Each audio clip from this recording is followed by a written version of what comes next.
BR Bhalala લોકશાળાના વિદ્યાર્થીઓએ પ્રકૃતિ શિબિરમાં લીધો ભાગ।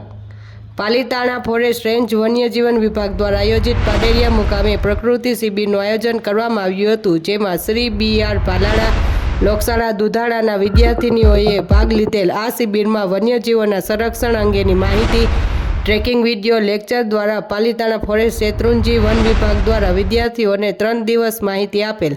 આ શિબિરમાં રહેવા જમવાની વ્યવસ્થા શેત્રુંજી વન્યજીવન વિભાગ પાલીતાણા ફોરેસ્ટ રેન્જ દ્વારા કરવામાં આવી હતી। સમગ્ર શિબિરમાં શાળાના શિક્ષક શ્રી કૈલાસબેન પરમાર તેમજ પારુલબેન ડાભી ફોરેસ્ટ વિભાગની ટીમ સાથે જોડાયા હતા।